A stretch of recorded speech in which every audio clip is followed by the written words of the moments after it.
Conference में उपस्थित सभी वरिष्ठ अधिकारीगण, दूर से आए हुए डेलीगेट्स और मेरे जिंदल पावर के मित्रों, मैं प्रेम शर्मा श्री भूमि पावर प्लांट अंगुल से इस नेशनल कॉन्फ्रेंस पावर जेनेक्स 2025 में आपका हार्दिक अभिनंदन करता हूं। इस कॉन्फ्रेंस की थीम है री imagining thermal power generation through digital intelligence, यानी डिजिटल इंटेलिजेंस के माध्यम से विद्युत उत्पादन की पुनर्कल्पना। ये श्री भूमि पावर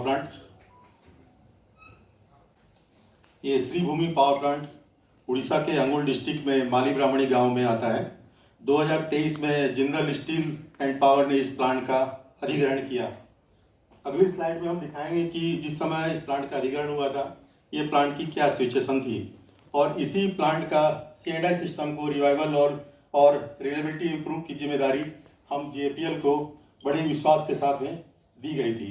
हमारे प्रोजेक्ट का शीर्षक भी यही है, revival and reliability improvement of C&I system. ये फोटो में आप देख सकते हैं, जब 2023 फरवरी में जब जिंदल पावर की टीम पहली बार इस प्लांट के अंदर में आई थी, तो प्लांट की क्या सिचुएशन थी। इस प्लांट को 2012 में ही चल जाना था, लेकिन किसी वजह से ये प्रोजेक्ट बंद हो गया था और जिंदल पावर ने इसकी रिवाइवल और रिलायबिलिटी इंप्रूवमेंट की जिम्मेदारी ली थी। और इसका जो भी C&I सिस्टम था, पैनल्स वगैरह जो सप्लाई हुए थे उस समय, वो घास में दबे हुए थे। हम लोग को एक एक चप्पा छान करके ढूंढ करके निकाला था। आज के समय में ये प्लांट बाहर से और अंदर से एकदम से जगमगा रहा है।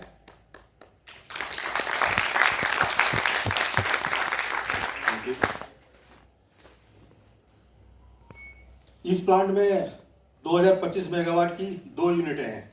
मेन BTG BHL का मैक्स DNA DCS है। AHP CHP में हनीवेल PLC है। DM प्लांट में मित्सुबिशी PLC है और मिल रिजेक्शन सिस्टम में रॉकवेल का PLC है।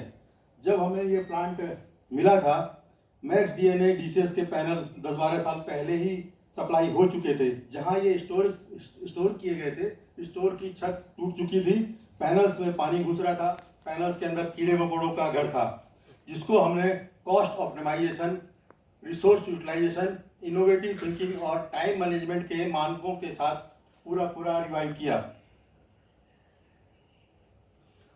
मेन जो चैलेंजिंग जॉब था, वर्क स्टेशन को कम्युनिकेट करना। DCS वर्क स्टेशन खरीदने में OEM का जो लीड टाइम था बहुत ज़्यादा था और कास्ट भी करीब बजटरी ऑफर आया था, करीब 8 करोड़ के आसपास का आया था।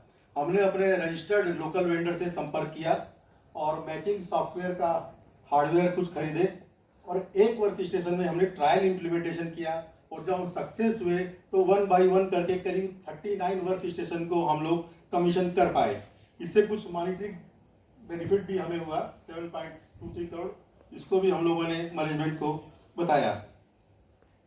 मैक्स DNA के जो IO मॉड्यूल्स थे, उनको भी रिवाइव करना एक चुनौतीपूर्ण कार्य था। पैनल के जो रिबन केबल्स हैं, वो भी पूरे डैमेज हो चुके थे। जो इलेक्ट्रॉनिक्स मॉड्यूल है, उसमें ड्राई सोल्डिंग साफ दिखाई दे रही थी। TPM WCM में एक वाक्य आता है, सफाई ही निरीक्षण है, यानी क्लीनिंग इज इंस्पेक्शन। हमने करीब 105 पैनल्स को अच्छे तरीके से साफ किया। एक एक कार्ड को हम लोगों ने साफ करके पावर ऑन करके चेक किया। उसमें करीब 85% मॉड्यूल को हम लोग माइनर इन हाउस रिपेयर करके रिवाइव कर पाए। करीब 10% कार्ड हम लोगों ने बाहर थर्ड पार्टी से रिपेयर कराए और सिर्फ 5% मॉड्यूल हमने बाहर से खरीदे। अगर हम सिर्फ मैक्स DNA का DPU मॉड्यूल का ही अगर लेते हैं तो इसका जो बजटरी ऑफर OEM से आया था, करीब 1.9 करोड़ के आसपास आया था, लेकिन हम लोगों ने 34 लाख में ही करीब सारे के सारे कार्ड हम रिपेयर कर लिए थे। इसमें भी हमें 1.5 करोड़ के आसपास का मॉनिटरी बेनिफिट हुआ था। रॉ वाटर कंट्रोल सिस्टम, इसका भी C&I सिस्टम का रिवाइव करना एक चुनौतीपूर्ण कार्य था। कंट्रोल रूम से काफी दूर है ये raw water control system. As per design इसके लिए अलग से एक नया PLC आना था, एक नया UPS आना था, लेकिन हम लोग बोलते हैं ना, पहले एक बार जुगाड़ लगा के देखते हैं। हम लोगों ने सबसे नियरेस्ट IO पैनल्स को आइडेंटिफाई किया, उसमें कुछ नए मॉड्यूल्स हम लोगों ने जोड़े, कुछ स्पेयर चैनल्स आइडेंटिफाई किए और उसे मेन प्लांट के डीसीएस के साथ ही हम कम्युनिकेट कराने में सफल हुए। इसका भी हम लोगों ने कुछ मॉनिटरी बेनिफिट देखा। जो सबसे लोएस्ट जो कोटेशन आया था करीब 56 लाख के आसपास का आया था, लेकिन हमारी लागत कुछ नहीं थी, ये भी हमें एक मॉनिटरी बेनिफिट हुआ। फील्ड इंस्ट्रूमेंट किसी भी प्लांट के संवेदी अंग होते हैं, जैसे आंख नाक कान जैसे हमारे शरीर में होते हैं।